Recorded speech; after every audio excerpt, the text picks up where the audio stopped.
두 번째 세션의 토론을 이어갈 텐데요. 토론을 옆에서 준비하는 동안 함께해 주실 토론자분들을 소개해 드리겠습니다. 앞서 강연해 주신 김진웅 소장님과 박경아 센터장님 이렇게 포함해서 세 분의 정책 담당자분들을 모셨습니다. 먼저 이번 토론 좌장은 김경록 미래에셋 자산운용 고문님께서 맡아주시겠습니다. 김경록 고문님은 서울대에서 경제학 박사를 받으셨고요. 장은경제연구소 이 경제실장 그리고 미래에셋 자산운용 경영관리부문 대표이사, 미래에셋 은퇴연구소 소장을 역임하셨습니다. 주요 저서로는 1인 1기, 당신의 노후를 바꾸는 기적이 있고 경제 분야, 은퇴 분야를 두루 경험하신 고령화 대표 전문가입니다. 그리고 패널로 함께해 주실 이윤수 금융위원회 자본시장 정책관님은 금융위원회 자산시장 조사단장, 대통령 비서실 경제수석실 행정관, 정책실장 보좌관 등을 역임하셨고요. 금융위원회 은행과장, 중소금융과장, 보험과장, 금융시장 분석과장을 역임한 정통 금융관료로서 오늘 토론에서도 은퇴자들의 자산관리를 위한 정부의 정책들을 제언해 주시겠습니다. 또한 고용노동부에서는 김부희 고령사회인력정책과장께서 패널로 참여해 주시겠습니다. 당초 하영소 통합고용정책국장께서 참여해 주시기로 했는데요. 이 부처 긴급회의 소집으로 불가피하게 좀 바뀌었다는 점 양해 말씀드리겠습니다. 김부희 과장님은 고용노동부 규제개혁 법무담당관, 고용정책 총괄과장, 청년고용기획과장, 여성고용정책과장 등 고용부의 각 부서를 두루 거친 고용정책의 대표 전문가입니다. 마지막 토론자는 이윤신 보건복지부 노인정책과장입니다. 이윤신 과장님은 미국 펜실베니아 대학교에서 사회복지학 석사를 받은 사회복지정책 전문가입니다. 자, 그럼 토론자분들을 단상으로 모시겠습니다. 큰 박수 부탁드립니다.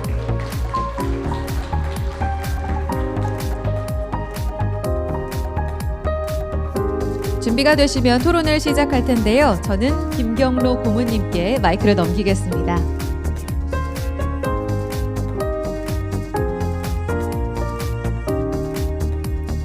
네, 고문님 토론 기대하겠습니다. 감사합니다. 예, 이 세션 토론 좌장을 맡은 김경록입니다. 방금 사회자분께서 다 패널 참석자들의 세세한 인적사항을 다 소개를 해주셨어요. 제가 뭐 구체적으로 설명드릴 필요는 없는데요. 다만 인물을 매칭하자면은 이제 이쪽부터 제 이윤수 국장님이시고요. 예, 그다음에 이제 김부희 과장님이시고. 제일 여러분들 보시는 오른쪽에 앉아 계신 분이 이제 이윤신 과장님이십니다. 이렇게 이제 인물은 매칭이 되셨으니까요. 이제 토론을 진행하도록 하겠습니다. 토론 한 8분에서 10분 정도 이제 발표자분을 제외하고 저희 패널로 참석하신 분께서 기조 토론을 좀 해주시고요. 그다음에 거기에 대해서 이제 발표자분들이 간단하게 코멘트를 좀 해주시고. 그다음에 제가 혹시 이제 그 토론을 듣고 궁금한 점을 저희 청중 방청석을 대신해서 조금 질문을 드리고 그리고 마지막에 저희 플로어의 질문을 받는 그 순서대로 하겠습니다. 제가 왜 이게 좌장을 맡았을까 이거 고민을 해보니까요. 제가 작년에 이제 퇴직을 하고 올해 이제 고문 자리를 맡으니까 이 세상을 보는 눈이 확 달라졌습니다. 오늘 이 세션에서 발표한 두 가지가 바로 제가 이제 그 고민이었는데요. 앞으로 40년 동안의 은퇴 소득을 어떻게 마련할까? 그다음에 한 10년 이상의 향후 일자리를 어떻게 찾을까? 이 두 개가 당장 이제 그때 현안의 고민으로 떠오르던데요. 오늘 그 주제가 딱 그 부분에 해당되는 것 같습니다. 그래서 이제 가장 이제 실용적이고 직접 와닿는 부분에 대한 이야기인 것 같은데, 제가 얼마 전에 그 은퇴 연옥이라는 제가 이제 좀 용어를 만들어냈는데요. 연옥이라는 것이 단테 신곡에 나오는 천국에 가기 전에 이제 영혼을 정화하는 곳입니다. 마찬가지 우리나라 사람들은 조금 독특한 노동시장 구조를 갖고 있는데요.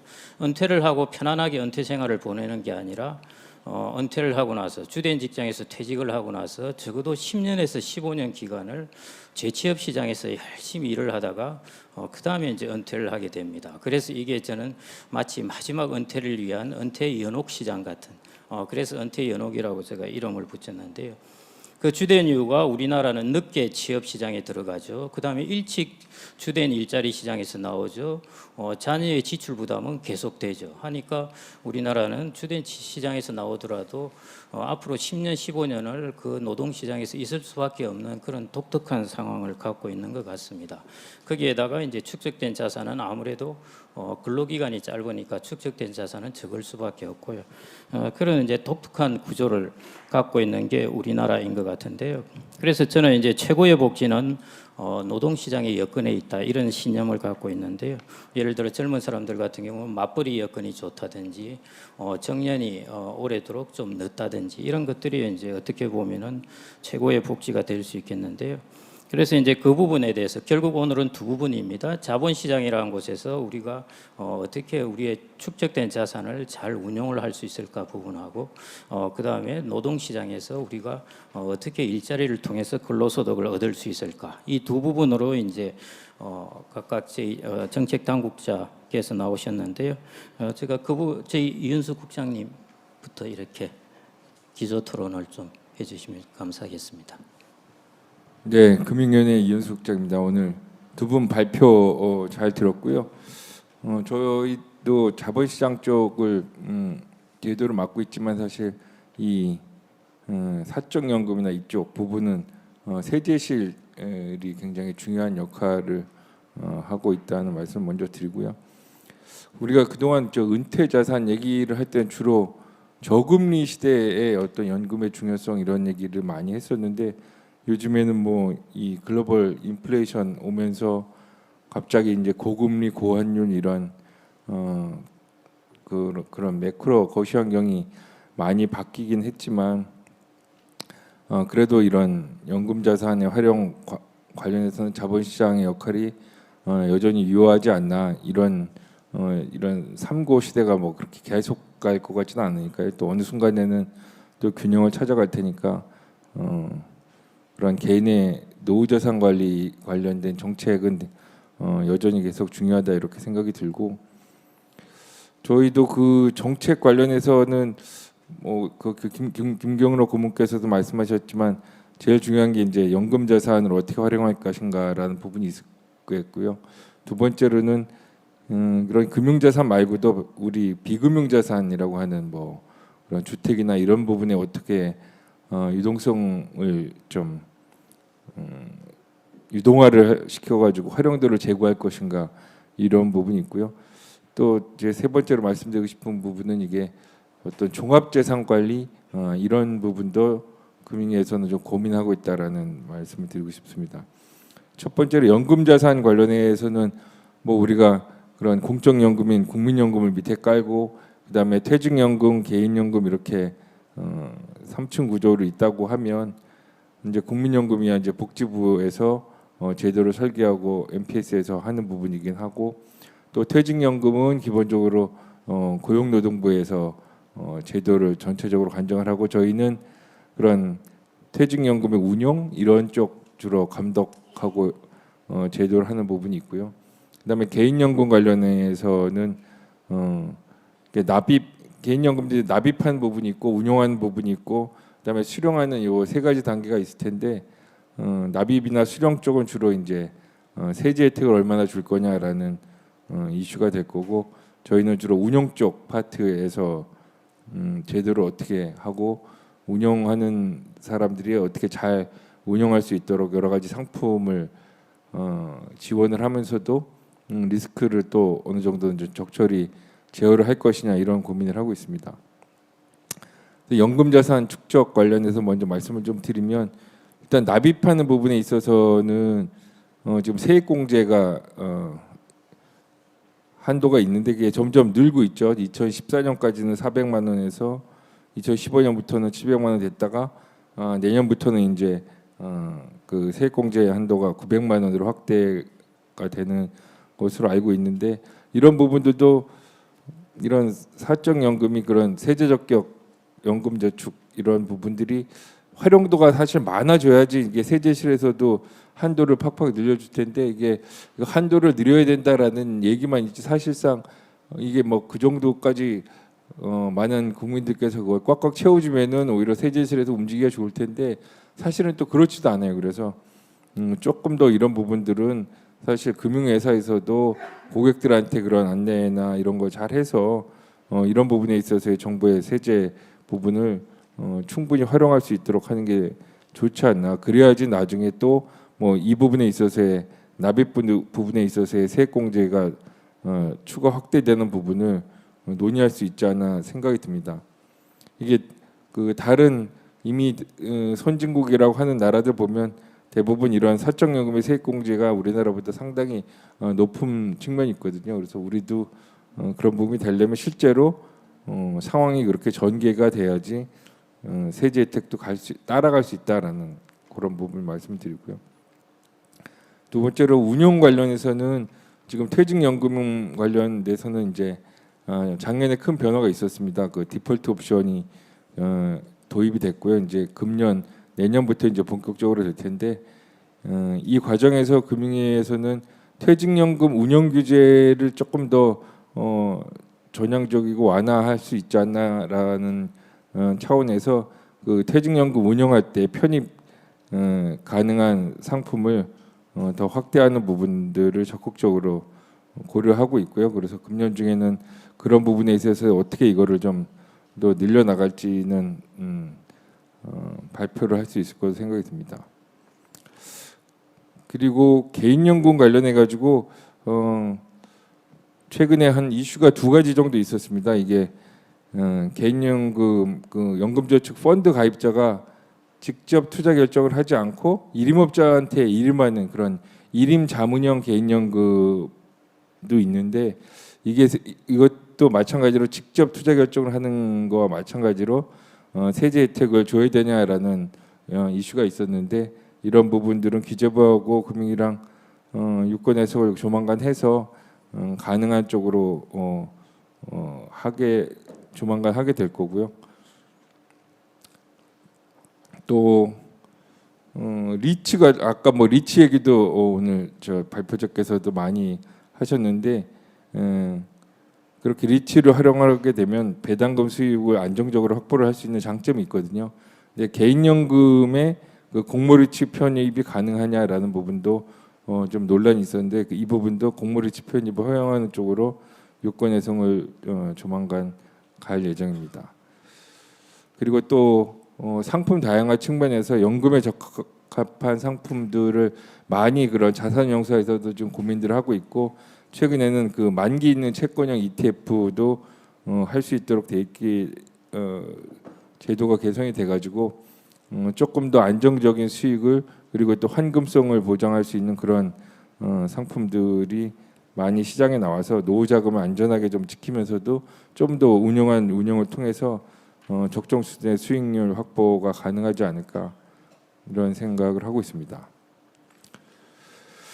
그리고 이런 연금 파트에서 수령하는 부분에 있어서는 지금 월 100만 원 이하의 사적요금 수령액은 지금 총소득에서 분리를 해서 저율의 연금소득세를 부과를 하고 있는데 이 부분도 분리과세 한도를 추가 상향하자라는 논의들이 있는데 이거는 이제 정부의 어떤 세수나 재정 상황을 보아가며 이런 부분들도 개선이 앞으로 되지 않을까 싶고요.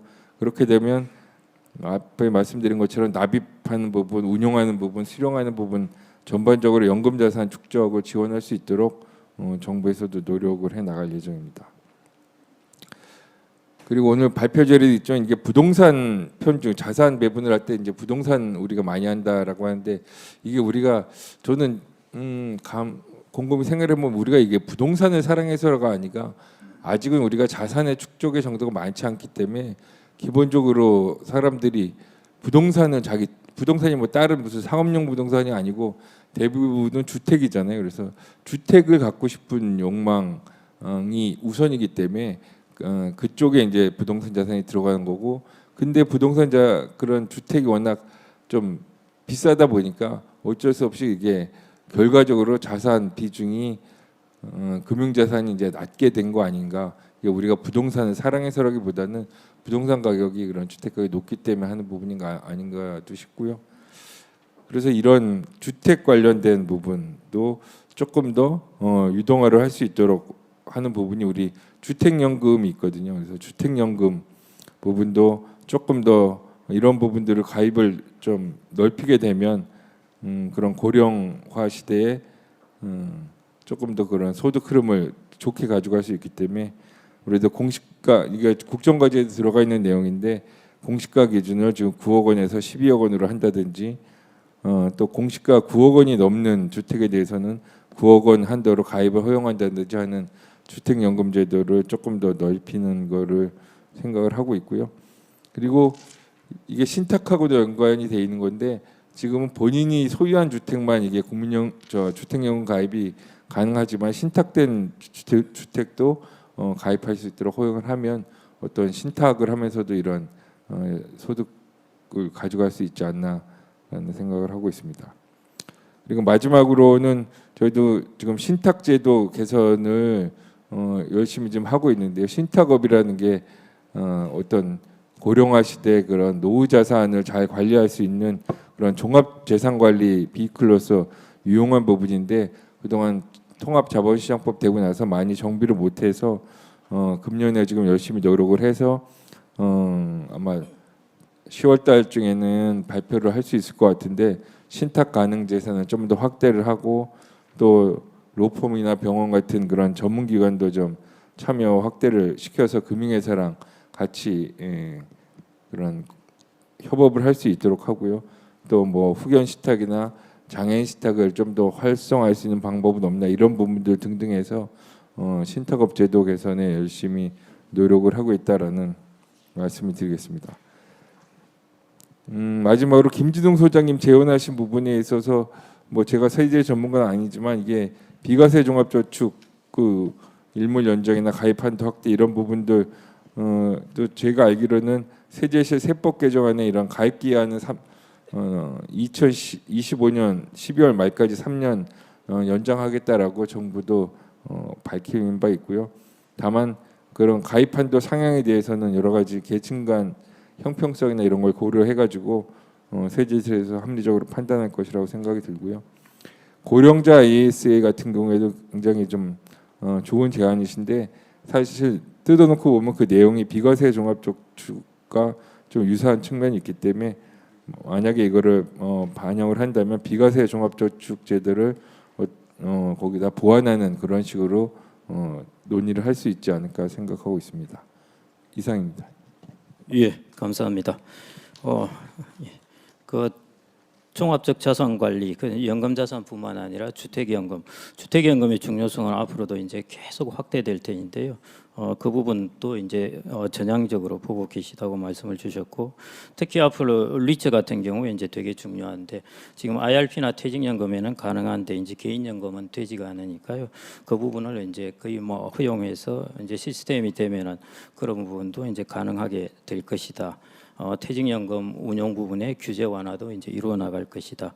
특히 이제 사적연금 수령에 있어서 이것을 이제 분리과세하는 방안, 이런 앞으로의 이제 정책 방향에 대해서 이제 잘 설명을 해주셨고요. 나중에 제가 한번 여쭤보긴 할 텐데요. 사적연금 대해서 요즘 갑자기 이슈가 된 게 건강보험료 그 자격 요건에서 소득 요건이 3,400만 원에서 이제 2천만 원으로 하향되면서 한편으로 또 이제 감사원에서 감사하면서 사적연금의 소득을 왜 건강보험료 그 산정 기준에 집어넣지 않느냐 이런 부분이 나와서 지금 이제 퇴직자들이 갑자기 비상이 걸렸는데요. 복지부에서도 나와 계시고 하니까 나중에 한번 여쭤보겠습니다. 예, 그 다음에 이제 저희 김부희 고령사회 인력정책과장님, 예, 부탁드립니다. 안녕하세요. 고용노동부 고령사회인력정책과장 김부입니다. 저희 부에서 주로 하는 지금 현상을 조금 우리나라의 고령화 현상에 대해서 조금 이해가 좀 필요한데요. 과거에 비하여 소위 그 현장에서 막 일하실 생산 가능 인구가 계속 줄고 있습니다. 그리고 2025년이 되면 50대도 감소 시작하고 2030년이면 60대도 감소가 시작됩니다. 그래서 이제 현장에서는 기업 현장에서는 인력 부족에 대한 얘기를 상당히 많이 하고 있는 게 지금 현실입니다. 아마도 대기업이나 공공기관에서는 좀 덜 느끼지만 중소기업 현장으로 가보면 청년들을 일손이 모자라는 게 보편적인 현상이다 보니까 기업에서는 어떻게 하면 고령자들을 조금 더 많이 활용할 수 있을까 이런 걸 고민하고 있는 시기입니다. 그래서 저희들이 매년 정년을 이렇게 기업별 정년 실태 조사를 하고 있는데 가면 갈수록 정년을 설정하지 않는 회사들이 많아지고 있습니다. 지금 큰 기업들이야 뭐 정년이 다 60세로 법정 정년이 있기 때문에 그걸 쓰고 있지만 중소기업 같은 경우는 정년을 거의 폐지해서 이제 여력이 될 때까지 고용하는 그런 형태로 변하고 있고, 좀 중견기업들도 제조업 생산직 같은 경우는 사람을 좀 구하기 어렵기 때문에 정년을 계속 연장하고 있는 추세입니다. 또는 정년을 연장하든지 아니면 재고용 형태로 이제 건강이 허락하시는 분들한테는 촉탁직 계약 형식이라도 적어도 막 65세, 뭐 많은 데는 70세까지도 고용을 이어가는 기업들도 발생하고 있습니다. 이런 게 지금 우리 현장에 있는 기업에서 발생하고 있는 현상이기 때문에 고령화에 대해서도 기업이 어느 정도 인력을 효율적으로 활용하기 위해서 대응하고 있다는 사실을 말씀을 드리고, 저희 법제도 측면에서 보면은 그 정년이 설정되어 기업이 별도로 정하지 않는다면 정년을 60세로 정하도록 돼 있습니다. 그런데 여기에 대해서도 아까 여러분들도 공무원연금이나 국민연금이 모두 이제 연금 수급일이 늦춰지고 있기 때문에 거기에 정년을 맞춰야 된다라는 논의도 진행이 되고 있습니다. 그래서 거기에 대해서는 저희도 이 정부에서는 사회적 논의를 착수해서 이거에 대한 개선 방향을 좀 모색을 할 계획이고요. 물론 이제 그 방향이 꼭 정년 연장이 될지 재고용이 될지 아니면 단계적으로 갈지 뭐 이런 거는 어떻게 하면 사회 부작용을 줄일 수 있을까를 고민하면서 같이 논의를 해 나갈 생각입니다.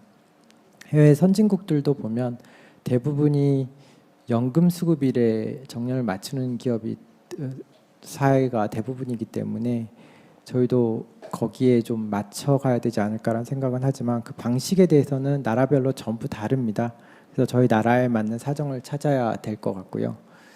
그 발표 자료에 보면은 이제 2016년에 2013년에 정년 연장을 하면서 고령자들이 일부 조기 은퇴 현상이 많이 벌어졌다는 얘기가 있었는데, 아마 그 당시에는 청년들 고용 상황이 상당히 어려웠습니다. 그래서 청년 인구가 증가하던 시기이기 때문에 그런 게 이제 맞닥뜨려져서 그랬던 것 같고, 요새 다시 재평가하고 있는 연구들에 따르면 그 이후에 고령자들의 고용을 연장했다라는 뭐 사례 연구도 상당히 있습니다. 그래서 어떻게 보냐에 따라는 현실은 좀 다를 수 있다는 생각이 들고, 그러니까 저희도 어떻게 사회적 논의를 해서 정상적으로 해야지만 고령자들 고용에 조금 더 도움이 될까 이런 생각을 하고 있습니다.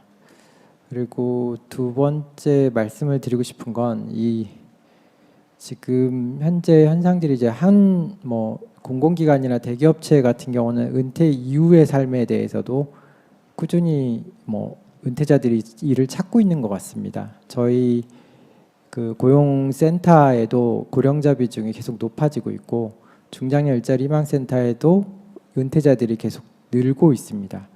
은퇴자들이 직업을 찾는, 여기서 직업이 아까 발표자가 얘기하신 공공일자리가 아니라 민간 기업에 해당하는 일자리를 찾으신 분들이 많아서 그걸 저희들이 알선해주고 취업 지원하고 뭐 프로그램을 운영하고 있는데, 예전과 조금 다르다면 예전에는 좀 진짜 이제 아까 발표하신 것처럼 이제 소득이 필요해서인 경우도 있지만 그냥 삶을 더 이제 윤택하게 가져가기 위한, 즉 벌이가 좀 원래 되시던 분들도 상당히 많습니다. 꼭 이제 소득만 목표하는 거예요. 그리고 또 하나가 부분 이렇게 굉장히 다양한 파트의 일을 원하고 계시죠. 과거 같으면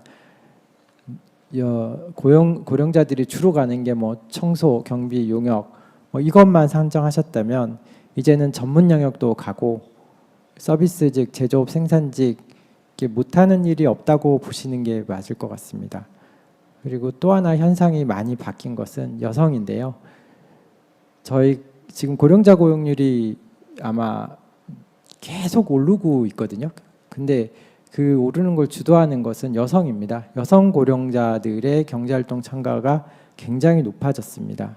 거의 10%포인트 이상 올라갔기 때문에 앞으로도 그 현상은 저희는 계속 될 걸로 보고 있고, 선진국에 비교해서도 아직도 저희는 낮은 편입니다.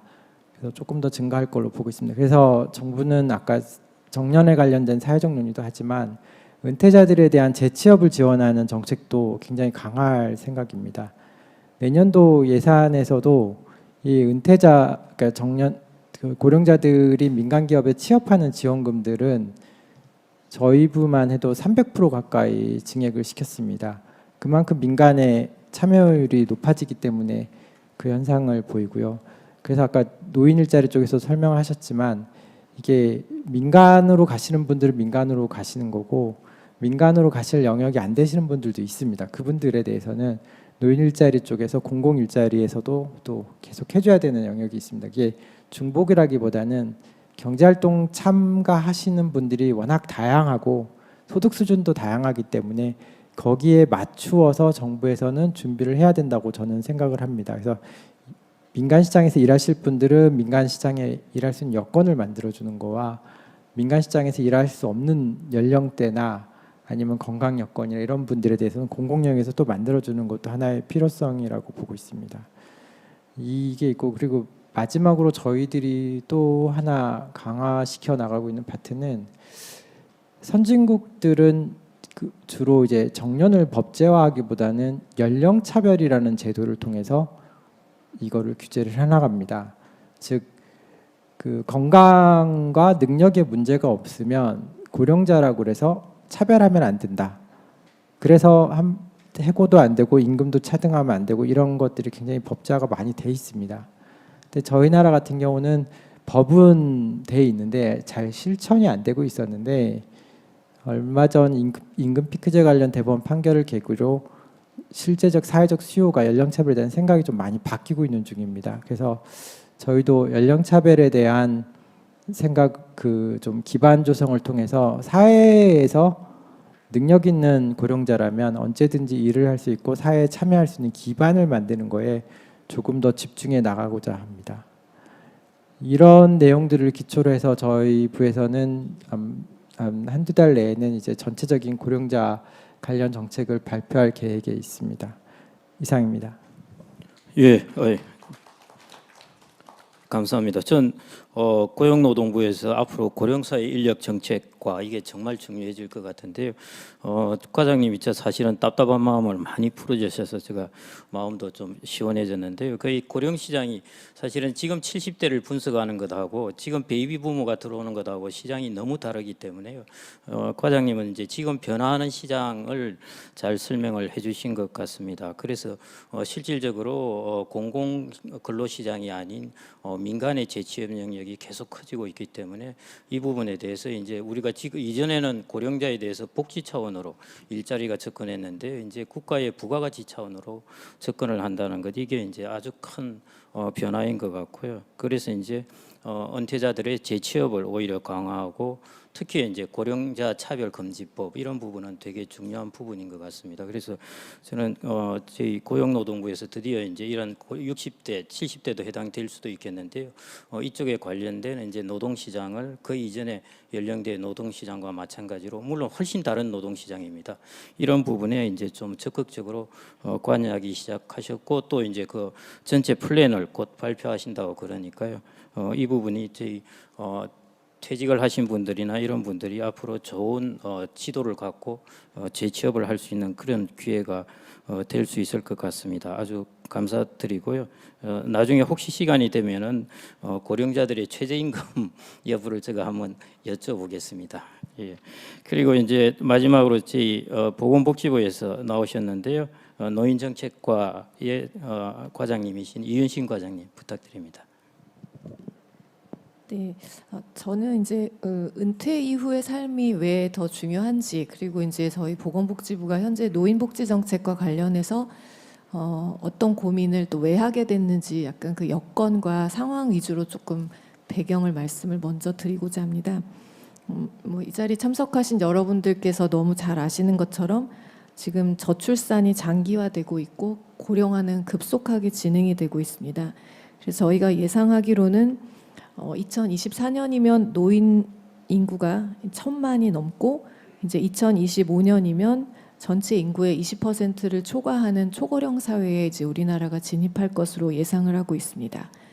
이 고령화는 이제 노인의 숫자만 늘어나는 것이 아니라 이제 고령 노인, 우리가 이제 후기 노인이라고 이제 앞서 발표자들 말씀하셨던 75세 이상의 노인들의 숫자도 늘어난다는 부분이 또 한편 중요하게 생각해야 될 부분이고요.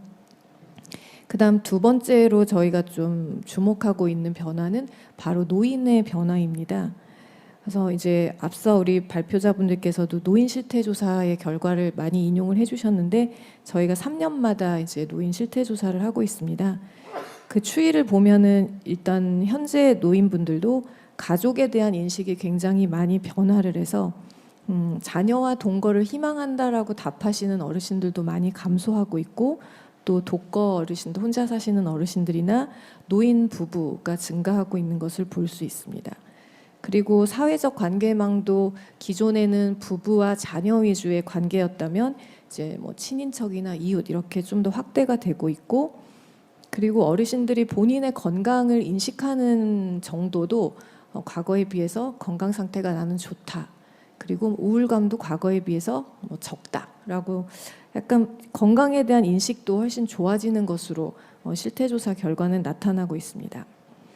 이렇게 이제 1955년 이후를 우리가 베이비부머 세대라고 보고 있는데 이 베이비부머들이 65세 이상으로 이제 진입을 시작했고 점차 많은 노인 인구에 진입을 하다 보면 이런 특성들이 더 강화될 것으로 보고 있습니다. 베이비부머 특성들은 소득도 높고 교육 수준도 과거 노인에 비해 높고 도시 거주자도 많은 것으로 나타나고 있습니다. 그래서 기존의 노인들이 가지고 있었던 이런 가치관이나 생활에 대한 태도들도 많이 변할 것으로 예상을 하고 있습니다. 다만 이제 앞서 두 발표자분들께서 공통적으로 언급해 주신 것처럼 경제적 활동을 원하는 노인은 많은데 여전히 경제적 이유 때문에 내가 일을 하고 싶다라고 답하시는 어르신들이 저희 조사에서는 73.9%까지 나오고 있습니다.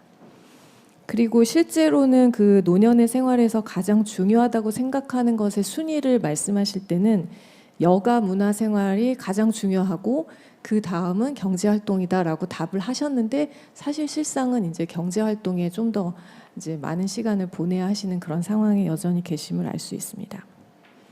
그래서 이제 저희가 이렇게 건강하고 또 활발하게 사회 활동을 하고 싶어 하시는 어르신들이 늘어나는 이 상황에서 이제 우리 노인복지 제도는 어떻게 바뀌어야 되는지 그리고 또 동시에 그 고령의 삶이 길어지면서 나타나는 돌봄의 문제 오늘 이제 발표 이제 주제로는 언급되진 않았지만 이 부분에 대한 비용도 또 개인적으로 사회적으로 또 은퇴 이후에 반드시 고려해야 될 부분이라고 생각하고 있습니다.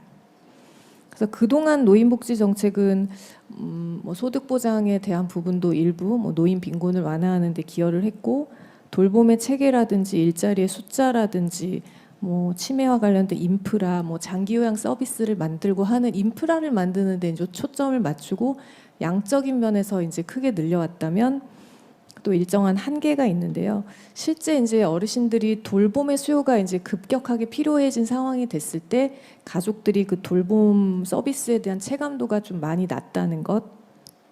그리고 일자리와 관련해서 이제 재정 지원 일자리 위주로 그동안 양적인 확대가 이루어져 왔다는 것. 그리고 서비스의 내실화와 또 이제 장기요양이나 건강보험 같은 사회보험 제도들의 지속 가능성, 이제 노인들이 많아지고 지출이 많아지고 있는 상황에서 이제 제도의 지속 가능성에 대한 부분들이 저희의 이제 과제로 남아 있는 상황입니다. 그래서 이제 보건복지부는 노인정책 방향을 현재 어떻게 잡고 있는지의 말씀을 드리면 그동안 이제 저소득 노인이라고 볼 수 있는 취약계층을 중심으로 노인복지 제도가 진행이 되어 왔다면 앞으로는 노인을 부양 대상자에서 벗어나 노년기 삶의 전반에서 건강하고 활기찬 노후를 어르신들이 보낼 수 있도록 지원하는 방향으로 이제 저희 복지 정책의 방향을 잡고 있습니다. 그래서 크게 노후의 생활을 이제 활기찬 노후의 생활을 하실 수 있도록 일자리와 사회 참여를 지원하고 또 건강한 노후를 보내실 수 있도록 예방적 돌봄 사업을 확대하면서 또 어르신들께 저희가 여쭤보면은 내가 지금 살고 있는 집에서 생애 마지막까지를 보내고 싶다라고 대부분 또 답을 하고 계십니다. 그렇기 때문에 지역사회 거주라고 이제 저희가 보통 표현을 하는데요.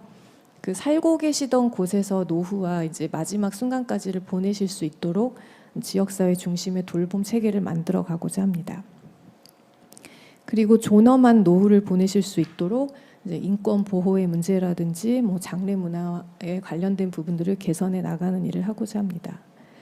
그래서 이러한 그 돌봄 내지는 일자리 그리고 노후 소득에 대한 이런 욕구들이 일부 저소득층의 취약계층만이 갖고 있는 욕구가 아니라 이 연령이 되고 이 상황이 되고 기능 상태가 변화하면 모든 사람들이 다 갖고 있는 이제 보편적인 욕구라는 점에 저희가 좀 주목을 하고 있습니다.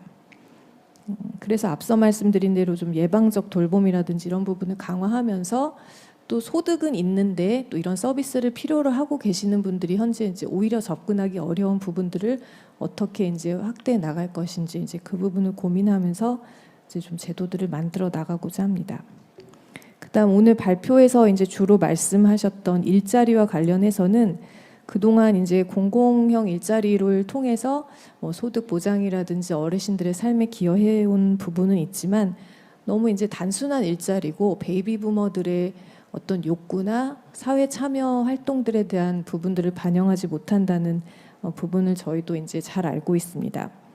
그래서 베이비 부머들의 경력 뭐 내지는 그분들의 역량을 발휘할 수 있도록 하고 또 소득도 좀 이제 고소득으로 이제 일자리를 통해서 얻으실 수 있도록 하는 질적인 강화 부분들을 저희도 이제 사업의 방향들을 좀 바꿔가면서 이제 내년부터는 좀 예산에도 반영하고 그런 부분들을 실질적으로 진행을 해 나갈 예정입니다. 네, 이상입니다. 네. 네, 과장님 감사합니다. 여러분들 아시다시피 이제 고용노동부 같은 경우는 이제 인력 자원을 생산의 차원에서 주로 보시고 이제 복지부는 이제 복지의 차원에서 보시니까 저희 과장님께서는 이제 75세 이후의 후기 고령자의 증가와 이런 부분에 대한 향후의 복지 문제 그리고 그 복지 지금의 복지 정책이 75세 이상의 인구가 많이 증가했을 때도 지속 가능할 것인가 뭐 이런 부분에 이제 고민을 많이 하고 계신다고 그랬고요. 또 하나 이제 그 실태 조사를 해보면은 고령자들의 인식이 많이 달라지고 있다. 그래서 노동 시장에 대해서도 방금 고용노동부에서도 말씀드린 것처럼 이제 조금 더 생산적인 차원 이런 부분을 좀 보겠다고 하신 것 같고요. 혹시 시간이 되면은 제가 나중에 여쭤보고 싶은 게 최근에 이슈가 되는 이제 노인의 기준 연령을 높이는 문제 이 부분을 한번 여쭤보겠습니다. 그래서 이제 방금 세 분 패널 토론 분들 참 핵심적인 문제를 다 이제 말씀을 해주셨어요. 정말 감사드리고 이제 발표자 분들이 이제 간단하게 혹시 코멘트할 게 있으면은 조금 해주시고요. 그 전에 제가 발표자분께 제가 질문이 있다면은. 최근에 이제 인플레이션이 사실은 노후에 우리의 주로 예금을 가지고 있는 사람들의 자산을 많이 갉아먹을 수 있는데요. 여기에 대해서 어떻게 좀 대처를 해야 하는가 하는 거하고 아까 배당 이야기를 하셨는데 우리나라 배당 시장은 개도국보다도 더 열악한 상황인데 도대체 어떻게 대처를 해야 될까와 더불어서 좀 같이 코멘트를 해주시기 바랍니다.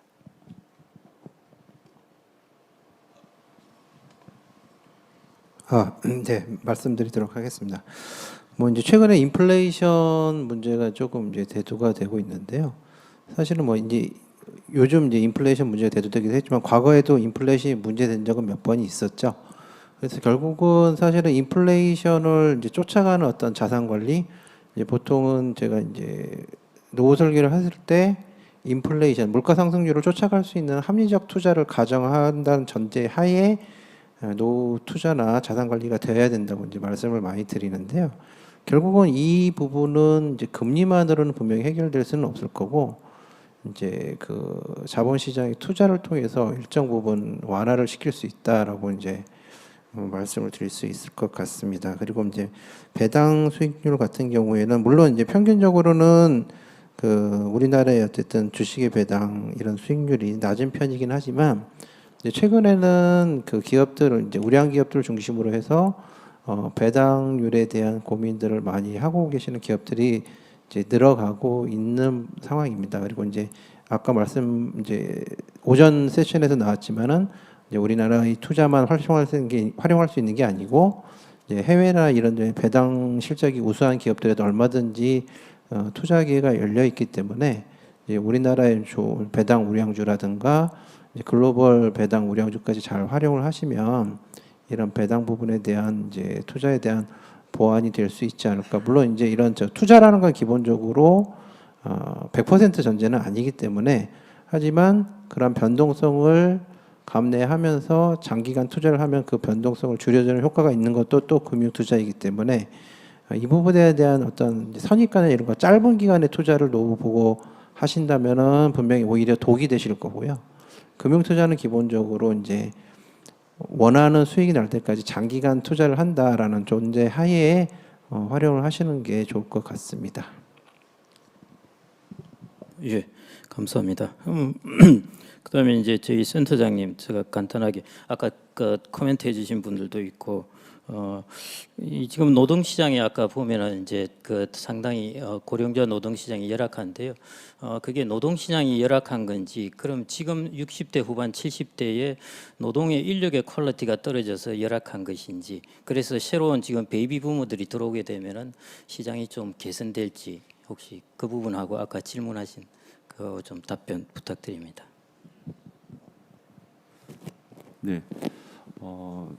이제 그 부분 상당히 그 공급과 수요의 그 변화는 또 노동시장에서 이게 자율적으로 이제 변하는 부분은 상당히 또 발생할 거라고 봅니다. 오늘 제가 이 뭐 그 주제 자체를 이제 소득 그 강화를 위한 일자리라는 이제 측면만 얘기를 했지만 사실 이제 그 노인 연령층은 이 소득이 아닌 그런 이제 뭐 욕구라든지 특히 이제 베이비붐 세대의 그 욕구에 또 맞춰서 이런 이제 뭐 굳이 이제 소득이 아닌 그런 뭐 자원봉사 형태의 그런 일자리도 충분히 이제 확장성을 가지고 있고 노동시장에서도 이런 전문 뭐 지금보다 이제 조금 더 인적 자원이 좀 좋은 그런 이제 고령자들이 계속 노년층으로 진입해 오고 있는 상황에서 이제 그 노동 수요가 그런 부분들이 일정한 문제 발생될 수 있을 가능성을 가지고 있다고 보는데, 근데 이제 그걸 너무 저는 낙관적으로는 또 보고 있지는 않습니다. 왜냐하면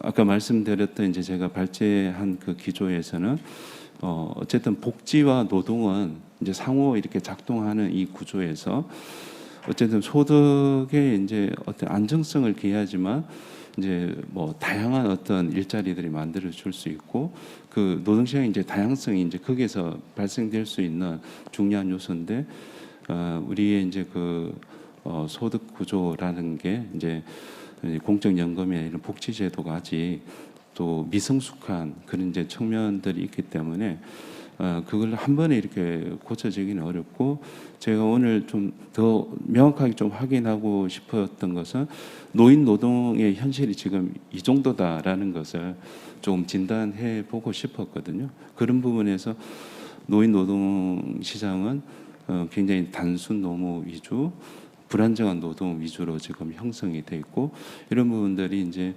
어떻게 이제 질적으로 좀 고도화될 수 있는지에 대해서 이제 정책적으로 더 고민해 봐야 될 지점이 많다고 이렇게 생각을 하고 있습니다. 예, 감사합니다. 혹시 저 플로우에서 궁금하신 저희 패널 분이나 발표자께 궁금하신 사항이 있으신가요? 있으시면은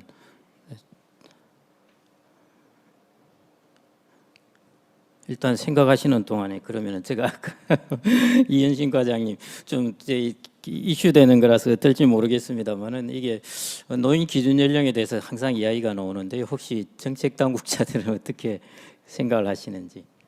네.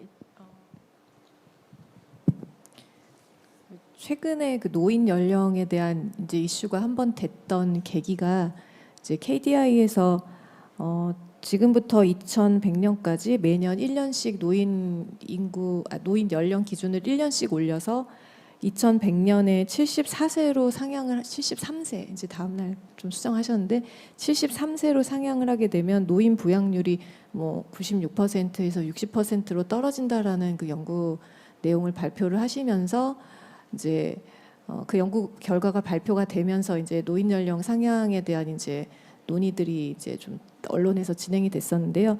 현재 사실 명확하게 노인 연령은 몇 살이다라고 법령에 일률적으로 정해져 있지는 않습니다. 그러니까 노인복지법상에 경로우대 제도가 이제 1980년대 초에 만들어졌는데요. 그때 이제 65세 이상이 전체 인구의 4% 정도 될 때 이제 경로우대 제도가 그 노인복지법에 들어오면서 이제 그 연령이 약간 노인 인구처럼 좀 통용되는 그런 계기가 됐었습니다. 근데 지금 이 노인 연령 문제는 이제 그 복지 혜택을 받는 연령에 대한 부분이 아마 핵심적인 내용일 텐데 이제 이 부분은 정년의 문제라든지 그다음에 연금 수급 뭐 연령이라든지 이런 부분들과 또 다 밀접하게 연관이 되어 있고 그리고 현재 노인복지 관련 제도들도 다 노인 연령을 그 제도별 취지와 목적에 맞게 다르게 정하고 있습니다. 그래서 대부분은 65세긴 하지만 뭐 노인 일자리 같은 경우는 이제 60세로도 정하고 있고 그보다 고령으로 이제 정하고 있는 복지 제도들도 있고 해서 앞서 말씀드렸던 그런 정년이나 연금 수급 연령이나 다양한 그런 이슈들도 같이 좀 봐야 되고 또 개별 제도들이 목적하고 있는 그런 연령들의 개별적 검토도 필요하다고 생각합니다. 그래서 이 부분은 또 우리가 이제 그 아까 말씀드렸던 뭐 돌봄에 대한 비용이나 이런 사회적인 논의도 필요하다고 보고 있어서 저희가 이제 5년, 10년 주기 단위로 운영하고 있는 이제 그 고령화 계획들을 이제 수정하는 그런 과정들이 있는데요. 그런 계기들을 통해서 좀 사회적 논의를 할 수 있을 것으로 생각하고 있습니다. 예, 감사합니다. 국장님, 아까 제가 여쭤봤는데요. 지금 이제 사적연금 소득을 이제 분리과세하고 또 사적연금 소득을 늘리고 이런 게 중요한데요. 지금 우리 저 건강보험료가 이번에 9월 개편되면서 피부영자 그 요건을 소득 3,400만 원에서 2천만 원 낮췄지 않습니까? 거기다가 또 사적연금이 들어간다 이런 이야기를 하니까요. 이번에 낮추면서 사실은 그래서 국민연금을 뒤에 미뤄봤다가 조기 수령하는 사람들이 확 늘어나게 되었거든요. 사적연금이 또 많이 받는 거는 좋은데 이게 그 건강보험의 피부양자 요건하고 연결돼서 이렇게 좀 금융위에서도 잘 좀 해결을 해주셨으면 해서 어떻게 생각을 하시는지요? 글쎄, 예, 제가 뭐 말씀 주신 이슈를 제가 우리 쪽에서 말씀드릴 만한 그런 이슈가 아니라서 그 부분보다는 저는 좀 전에 말씀하신 거 배당 관련해 가지고 저희도 우리 자본시장의 어떤 발전 내지는 주가 우리 코리아 디스카운트 해소 이런 측면에서도 배당 절차가 우리가 좀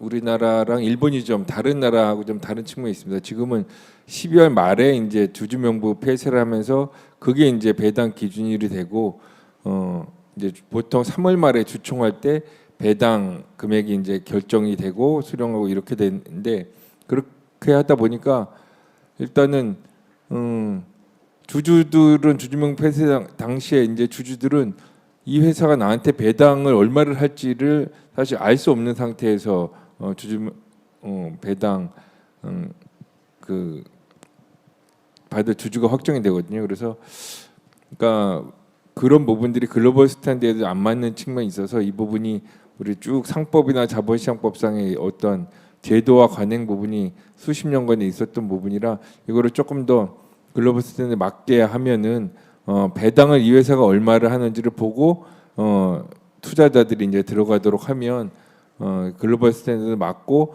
기업들도 조금 더 주주 친화적으로 내가 배당을 좀 해야 어느 정도는 해야지 투자자들이 좋아하는구나 이런 주주 보호 어떤 투자자 권익 이런 차원에서 이 순서를 그거를 좀 바꿔보는 작업을 지금 하고 있는데 그렇게 되면 조금 더 우리 기업들도 이게 그로스가 있는 기업들은 모르겠지만 그렇지 않은 기업들은 이거를 굳이 내부 유보를 한다고 해가지고 그런 기업 가치가 더 높아지거나 이런 것도 아니거든요. 그래서 그런 측면에서 배당주 부분이 조금 더 활성화될 수 있도록 배당 절차 개선 노력을 하고 있고 하여튼 연내에는 이런 부분들도 좀 개선안을 발표할 수 있도록 노력하겠습니다.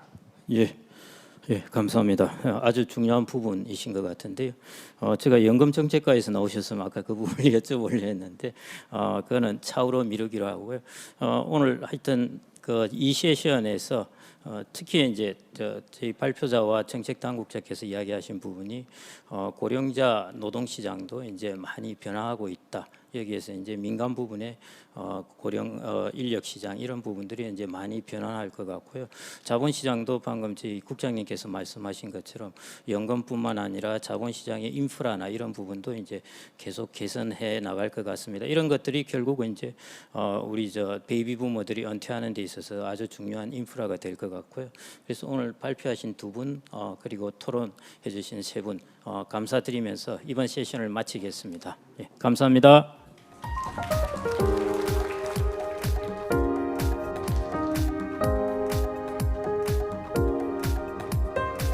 네, 토론 잘 들었습니다. 이끌어주신 김경록 고문님과 5분의 패널 토론자분들께 다시 한번 뜨거운 박수 보내주시기 바랍니다. 네, 그럼 이것으로 두 번째 세션을 모두 마무리 짓겠습니다.